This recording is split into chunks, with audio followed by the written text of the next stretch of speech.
নমস্কার, আমি পৌশালী ব্যানার্জি। আশা করছি সবাই খুব ভালো আছো। আজকে চলে এসেছিলাম আমি একটা লেক মলের ব্লগ নিয়ে।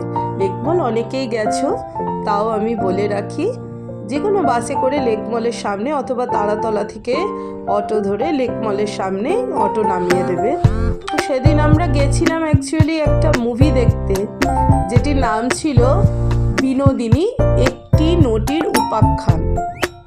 ছবিটা তো ভীষণ সুন্দর হয়েছে। আর সিনেমা হলে যাওয়ার আগে আমাদের খুব খিদে পেয়েছিল, তখন অলরেডি বাজে দুপুর 3টে। এবার কি করব, খিদে পেয়েছে অগত্যা, খেতেই হবে। তো সেই জন্য আমরা প্রথমে চলে যাচ্ছি লেক মলের ফুড কোর্টে গিয়ে সেখানে নিয়েছিলাম খাওয়া দাওয়া। আর তোমাদের দেখাই লেক মল সেদিনকে কীরকম ডেকোরেট করা হয়েছিল। লেক মলকে ভীষণ সুন্দর ডেকোরেশন ছিল লেক মলে। আর অনেকে বলবে যে সাউথ সিটি মল তাদের বেশি ভালো লাগে, আমিও বলবো না আমার খারাপ লাগে। আমার কিন্তু সাউথ সিটি মলের থেকে আমার লেক মলটা কিন্তু বেশি ভালো লাগে। কেন জানি না, বছরে 4-5বার করে কিন্তু লেক মলে আমি ছুটে যাই। গেলেই যেন মন প্রাণ খুব ভালো হয়ে যায়, জুড়িয়ে যায়। তো ফুড কোর্টটা হচ্ছে এর একেবারে 4তলায়। তো আমরা সেই অনুযায়ী আর কি ফুড কোর্টের দিকেই যাচ্ছি, দেখি কি খাওয়া দাওয়া করা যায়। দুপুর তো অনেকটাই হয়েছে, বেলা গড়িয়েছে, আর পেটে কি বলবো, একদম যেন ইঁদুর দৌড়চ্ছে, এত খিদে পেয়েছিল। তো আমরা ফুড কোর্টে উঠে চলে গেছিলাম ট্রপিক্যাল চাইনিজ বলে এই কাউন্টারে। আর সেদিন অর্ডার করেছিলাম চিকেন সিজলার। এখানে প্রচুর কাউন্টার রয়েছে, KFC আছে, ওয়াও মোমো আছে, তার উপর ওয়াও চিকেন আছে, কেভেন্টার্স আছে, ডমিনোজ আছে, প্রচুর বড় বড় ব্র্যান্ড রয়েছে। সেখান থেকে আমরা ট্রপিক্যাল চাইনিজে খাওয়া দাওয়া করি। এই দেখো বন্ধুরা, চলে এসেছে চিকেন। Thank you. তোমরা দেখতেই পাচ্ছ, ও একটা নিয়ে এসেছে আর একটা ও হাতে করে নিয়ে আসছে, সেটা তোমরা দেখতে পাবে।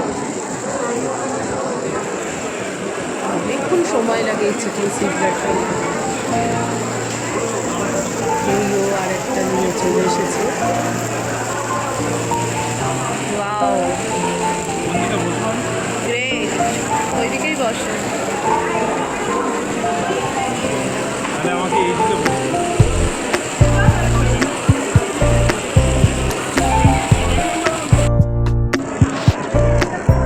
এই যে শুরু করে দিয়েছে চিলি চিকেন সিজলার খাওয়া। হচ্ছে সিজলারের পোকা। এখানে আগেও খেয়েছি আমরা ট্রপিক্যাল চাইনিজে। এবারে বলো, নতুন কিছু কি টেস্ট চেঞ্জ হয়েছে, না আগের মতো ভালো আছে, নাকি বেটার হয়েছে?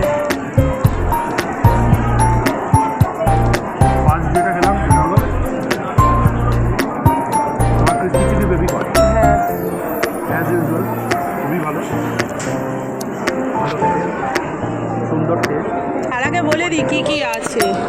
একটা এগ পোচ দিয়েছে চিকেন সিজলারে, রাইস আছে, চিলি চিকেন আছে, আর আছে হচ্ছে ক্রিসপি চিলি বেবি কর্ন, তাই তো? আর ডিমের পোচ আছে একটা। ওভারঅল ভালো বলছো, তাই তো? ঠিক আছে, চলো চটপট খেয়ে নিই। এর প্রাইসটা পড়েছে 379। এক একটা সিজলারের প্লেটের প্রাইস পড়েছে 379। আর আমরা লেক মল এলে এই ট্রপিক্যাল চাইনিজেই খাই। আর এইটাও একটা দেখছি নতুন, দ্য ল্যাঙ্গুস, হাঙ্গেরির খাবার দাবার। দেখতে হবে, এটা পরে ট্রাই করতে হবে। ওকে, থ্যাংক ইউ। তারপর আমরা খাওয়া দাওয়া শুরু করে চলে গেছিলাম সিনেমা কাউন্টারে। সেখানে গিয়ে দেখি কৌশিক সেনের সাথে দেখা। তারপরে সিনেমা স্টার্ট হলো। সিনেমাটা এত সুন্দর হয়েছে, মোটামুটি 2.5 ঘন্টার উপরেই সিনেমাটা ছিল। দেবের নিজস্ব প্রোডাকশনে রুক্মিণী ছিল, ওম ছিল, তোমরা দেখতেই পাচ্ছ।